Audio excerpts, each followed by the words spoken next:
কি রে তুই যাস না এখনো? হ্যাঁ তুই না কইস যে তুই যাবি গা, ডিভোর্স দিবি আমারে। আমি তো ভাবছি তুই গেছস গা, এর লেগে ওরা লইছি। এ মাইয়াকে আমার বউ, হবু বউ।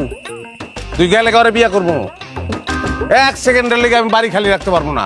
এর লেগে একজন থাকতে আর একজন লইছি। আমি সংসার অনেক ভালোবাসি। জায়গা তুই জলদি যা। আচ্ছা শোনো, এই হচ্ছে সেই জিনিস, ঝগড়ায় পিএইচডি, যে কারণে তার লগে আমি সংসার করতে পারতাছি না। তুমি 2টা দিন থাকলে বুঝতে পারবা। হ্যাঁ 2টা দিন তুমি তার খুব ভালো করে খেয়াল করবা। সে যা যা করে ওইটা আমার লগে তুমি করবা না। যদি করো তাহলে তোমারও ডিভোর্স দিতে হবে। সারা জীবন কি খালি আমি ডিভোর্স দিতে থাকবো? আমি বাড়িতে ওর বাইরে হইতে পারলাম না, তুমি আরেক মাইয়া লই আইছো। তো তুই কি মনে করছো তুই বাড়ি থেকে বাইরে আমি গলায় ধরে দিব? আমি ওই মালই না। আচ্ছা শোনো, তুই আসস ভালো হয়েছে, আমার খুব উপকার হইব। তুমি এই 2টা দিন তারা ভালো করে খেয়াল করো, আমি খেয়াল করতে পারবো। ভাই 2টা দিন পরে কিন্তু চলে যাচ্ছি।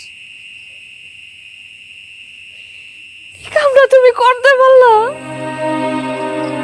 তুমি খালি আমার উপরে উপরে ঝগড়াটাই দেখছো। আমি যে ভিতরে তোমার এত ভালোবাসি এটা তোমার চোখে পড়ে নাই। আমি আর ঝগড়া করুম না, আমি আর ঝগড়া করুম না। তোমার যা মন চায় তুমি আমার লাগে কইরো, দরকার বলে তুমি আমাকে হাত তুইলে আমি কিছু কমু না। আমার সোনার সংসারটা তুমি নষ্ট করো না। আমি কোনো কাছে যাবো না, আমি তোমার পায়ে ধরে। এগুলি করবি না, পায়ে ধরার কোনো দরকার নেই। আচ্ছা ঠিক আছে, ও যাইব না বাড়ি থেকে। বাড়িতে যাইবো না মানে? যাইব না মানে যাইব না, 2 দিন বেড়াইব। চিনস নাই ওরে? না তো। ও যখন ছোট আসছিল তখন এই বাড়িতে বেড়াইতে এসেছিল। মাম তো ওই ডালিয়া।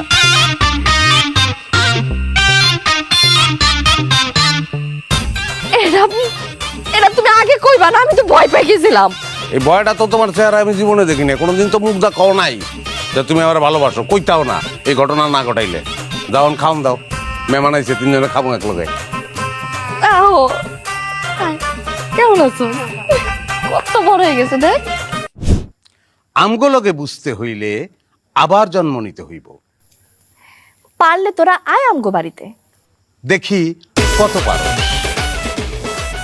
আমার স্বামীর সাথে কেউ উল্টাপাল্টা কিছু বললে আমার বউ তার মাথা ফাটায় দিবে, আবার আমার বউর সঙ্গে কেউ উল্টাপাল্টা কিছু করলে আমার স্বামী তার মাথা ফাটাই দিবে। আগে আমরা দুজনের সঙ্গে ঝগড়া করে মাথা ফাটাইতাম। এখন থেকে আমরা 2 জন মিলে পাড়া প্রতিবেশী সবার মাথা ফাটাবো। ধন্যবাদ।